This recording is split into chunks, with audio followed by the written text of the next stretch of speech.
Assalamualaikum warahmatullahi wabarakatuh. Pada suatu hari, tibalah di kota Makkah rombongan wanita dari kabilah Bani Sa'an mencari-cari anak susuan dengan harapan akan mendapatkan imbalan dari orang tuanya untuk mencukupi kebutuhan hidup mereka. Kaum wanita Bani Sa'an terkenal baik budi bahasa dan tutur katanya. Pada tahun itu, kabilah Bani Sa'an sedang ditimpa puncak penderitaan akibat musim kemarau yang panjang. Namun sebelum kita bahas, jangan lupa untuk sukai video ini dan tekan tombol subscribe untuk mendapatkan video-video terbaru dari channel Tinta Mahabbah. Terima kasih. Ketika mereka tiba di rumah Siti Aminah, ia menawarkan putranya kepada mereka untuk disusui. Tetapi mereka keberatan setelah mengetahui bahwa anak yang ditawarkannya itu adalah anak yatim. Salah seorang dari mereka yang bernama Halimah sudah mengetahui lebih dulu bahwa putra Aminah itu adalah anak yatim. Karenanya ia pun menolak. Akan tetapi karena ia tidak mendapatkan anak susuan lain, maka ia terpaksa menerima cucu Abdul Muthalib itu untuk disusuinya, kemudian membawanya pulang ke pemukimannya. Mengenai itu, Halimah menceritakan sendiri pengalamannya ketika ia keluar meninggalkan pemukimannya, berangkat ke Mekah bersama para wanita Bani Sa'an lainnya untuk mencari anak susuan. Halimah bercerita, dalam musim paceklik berat yang menimpa kabilah Bani Sa'an, aku sekeluarga hidup sangat menderita, tidak mempunyai sesuatu untuk dimakan sehari-hari. Aku pergi bersama rombongan wanita Bani Sa'an untuk mencari anak susuan di Makkah. Aku menunggang keledai betina dan membawa seekor unta betina yang kuharap akan dapat diperah susunya. Sepanjang malam aku sekeluarga tak dapat tidur karena bayi kami terus-menerus menangis kelaparan. Air susuku sendiri tidak dapat mencukupi kebutuhannya, sedang untaku tidak mengeluarkan air susu barang setetes pun.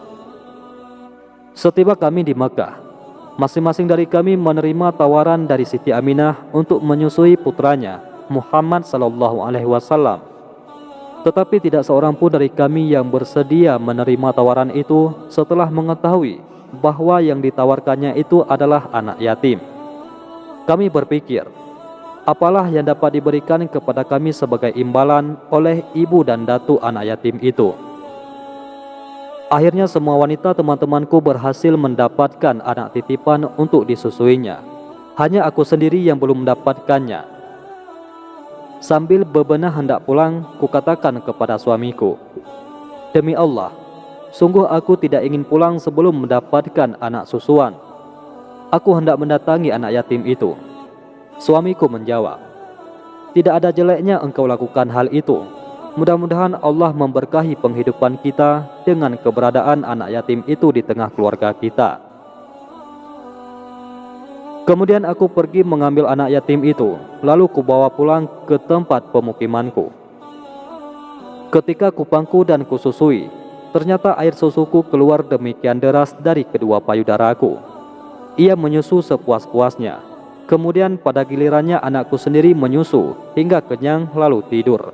Sebelum itu ia tidak dapat tidur karena lapar dan haus. Beberapa saat kemudian suamiku menghampiri unta betinanya. Alangkah herannya ia melihat perubahan dari susu untanya. Ia segera memerahnya hingga memperoleh banyak susu untuk kami minum bersama hingga kenyang. Malam itu kami sekeluarga dapat tidur dengan tenang dan nyenyak. Keesokan harinya suamiku berkata, hai Halimah, sungguhlah engkau telah mendapatkan anak susuan yang mendatangkan keberkahan. Aku menyahut, demi Allah, itulah yang kuharapkan. Kemudian kami pulang bersama rombongan, membawa anak susuanku menunggang keledai yang kurus kering. Namun Masya Allah, di luar dugaan, ternyata keledaiku itu dapat berjalan demikian cepat, hingga mendahului keledai-keledai lain yang ditunggangi temanku. Setelah jauh tertinggal, mereka berteriak, hai binti Abu Zuhaib, nama panggilan Halimah, celakalah engkau, berhentilah, tunggu sebentar. Aku berhenti menunggu mereka, dan setelah dekat mereka bertanya, apakah keledai yang engkau tunggangi itu keledai yang engkau bawa dalam perjalanan ke Mekah? Aku menjawab, ya, demi Allah, keledai yang kubawa ya keledai ini juga. Mereka menyahut, hai Halimah, pasti ada hal luar biasa pada keledaimu itu. Sepanjang pengetahuanku, tidak ada daerah pemukiman yang kegersangannya melebihi kegersangan di pemukimanku. Ketika kutinggalkan pergi ke Makkah, semua kambingku dalam keadaan kurus kering. Tetapi setelah aku pulang membawa anak susuanku, kulihat kambingku telah menjadi gemuk dan sudah menghasilkan susu untuk kami perah dan kami minum sekenyang-kenyangnya. Padahal kambing-kambing kepunyaan orang lain tidak seekor pun yang dapat diperah susunya karena kurus kelaparan. Selama 2 tahun Muhammad SAW berada di tengah keluargaku, dan selama itu kami memperoleh keberkahan yang melimpah. Ia cepat besar dan pertumbuhan badannya demikian pesat hingga melebihi anak-anak lain yang sebaya. Dalam 2 tahun, ia sudah tampak tegap dan kuat. Ia kemudian kubawa ke Mekah, hendak kuserahkan kembali kepada ibunya. Sekalipun aku sendiri sesungguhnya merasa berat berpisah, dan ingin sekali mempertahankannya tetap tinggal di tengah keluargaku, mengingat keberkahan yang kami peroleh dari keberadaannya di tengah-tengah kami. Dengan berbagai cara aku himbau ibunya supaya rela membiarkan putranya tetap berada dalam asuhanku. Kepadanya kukatakan, sebaiknya putra Anda ini tetap tinggal di tengah keluargaku hingga besar dan kuat. Aku sangat khawatir kalau di Mekah nanti ia kejangkitan wabah penyakit. Berulang-ulang aku menghimbau dengan mengemukakan berbagai alasan agar ia meluluskan keinginanku. Betapa girang hatiku ketika Siti Aminah menyatakan keikhlasannya membiarkan putranya tetap berada dalam asuhanku. Muhammad SAW lalu kuajak pulang kembali ke tempat pemukimanku. Beberapa bulan kemudian, pada saat ia sedang mengembala kambing di belakang rumah, tiba-tiba saudaranya, yakni anak laki-laki Halimah sendiri yang sebaya dengan Nabi Muhammad SAW, lari pulang sambil berteriak-teriak. Ia memberitahu bahwa saudaranya yang dari Quraisy itu, yakni Muhammad SAW, diajak oleh 2 sosok yang berserba putih. Kemudian ia dibaringkan, lalu dibedah dadanya. Aku bersama suamiku segera menuju ke tempat kejadian itu. Di sana, kami melihat Muhammad SAW sedang berdiri dan wajahnya tampak pucat pasi. Ia kami peluk dan kami tanyakan apa yang baru saja terjadi. Ia menjawab, 2 orang laki-laki berpakaian serba putih datang kepadaku. Kemudian aku dipegang dan dibaringkan, lalu dadaku dibedah. Aku tidak tahu apa yang dicari oleh kedua orang itu. Ia kami ajak pulang. Setibanya di rumah, suamiku berkata, aku mengkhawatirkan kalau anak ini akan terkena suatu musibah. Karena itu, lebih baik ia segera kau kembalikan kepada keluarganya di Makkah sebelum ia terkena musibah itu. Karena kami mengkhawatirkan terjadinya musibah, Muhammad SAW kami bawa ke Makkah, hendak kami serahkan kembali kepada ibunya. Ketika Muhammad SAW kita serahkan kepada Siti Aminah, Siti Aminah bertanya, apa sebab Anda mengembalikan anak ini? Bukankah Anda sendiri yang menghendaki supaya anak ini tetap berada di tengah keluarga Anda?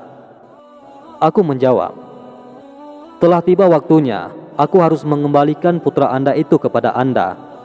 Aku rasa telah memenuhi tugas yang telah menjadi kewajibanku. Aku khawatir kalau terjadi sesuatu yang tidak diharapkan terhadap dirinya. Karena itulah ia kuserahkan kembali kepada Anda, sebagaimana Anda inginkan beberapa waktu yang lalu. Siti Aminah menjawab, katakanlah sebenarnya apa yang terjadi. Beliau terus mendesak, hingga pada akhirnya aku terpaksa memberitahu peristiwa yang dialami Muhammad SAW saat ia sedang mengembala kambing di belakang rumahku. Setelah itu Siti Aminah bertanya, apakah Anda khawatir kalau ia diganggu setan? Aku menjawab, iya, benar. Siti Aminah berkata lagi, tidak, demi Allah, setan tidak dapat mengganggunya. Anakku ini kelak akan menjadi manusia besar. Maukah Anda mendengarkan ceritanya?" Aku menjawab, "Tentu saja." Beliau segera melanjutkan kata-katanya, "Ketahuilah, ketika ia masih dalam kandunganku, aku bermimpi melihat cahaya terang benderang keluar dari diriku, menyinari istana-istana Busra di negeri Syam. Demi Allah, selama aku hamil sama sekali tidak pernah merasa berat. Tidak ada wanita hamil yang merasa seringan dan semudah seperti yang kurasakan. Ketika ia lahir, ia meletakkan tapak tangannya di tanah, sedang kepalanya menengadah ke langit. Biarlah ia tetap dalam asuhan Anda dan berangkatlah pulang. Semoga Allah melindunginya." Nabi Muhammad SAW tinggal di tengah keluarga Bani Sa'ad hingga berusia 5 tahun. Beliau hidup menghirup udara gurun Sahara yang segar dan menghayati kehidupannya dengan jiwa bebas merdeka. Beliau belajar bahasa yang semurni-murninya dari kabilah Bani Sa'ad, sehingga pada masa kenabiannya, beliau pernah berkata kepada para sahabat, "Di antara kalian akulah yang paling mahir berbahasa Arab, karena aku seorang dari Quraisy dan dibesarkan dalam asuhan Bani Sa'ad." Setelah Nabi Muhammad SAW berusia 5 tahun, oleh Halimah beliau diserahkan kembali kepada ibunya Aminah binti Wahab. Mulai saat itu, beliau hidup di bawah asuhan dan kasih sayang ibunda kandungnya. Keberadaan Nabi Muhammad SAW selama 5 tahun dalam lingkungan kabilah Bani Sa'ad ternyata meninggalkan kesan yang mendalam pada jiwa beliau. Halimah dan segenap anggota keluarganya tetap memperoleh cinta kasih dan penghormatan beliau selama hidupnya. Di kemudian hari, tiap Halimatus Sa'diyah datang berkunjung, beliau menyambut kedatangannya demikian mesra, dan sebagai penghormatan, beliau membentangkan burdah yang sedang beliau pakai, lalu mempersilahkan ibu susuannya itu duduk di atasnya. Ketika Taif dikepung, pasukan muslimin dan anak perempuan Halimah yang bernama Syaimah tertawan bersama orang-orang Bani Hawazin. Kemudian ia dihadapkan kepada Rasulullah SAW. Beliau segera mengenalnya dengan baik. Beliau tetap menghormatinya dan segera mengembalikan kepada keluarganya sesuai dengan permintaannya sendiri. Tidak diragukan lagi bahwa semua tanda-tanda yang menunjukkan keberkahan luar biasa yang mengiringi kelahiran Nabi Muhammad SAW, khususnya selama beliau berada dalam asuhan Halimatus Sa'diyah, merupakan firasat yang menunjukkan hari depan bahagia seorang anak yatim yang akan menjadi manusia besar dan melahirkan peristiwa-peristiwa besar. Hal itu sama sekali tidak terbayangkan oleh para pemimpin di kota Mekah beberapa tahun sebelumnya. Wallahu a'lam bishawab. Mudah-mudahan bermanfaat. Assalamualaikum warahmatullahi wabarakatuh.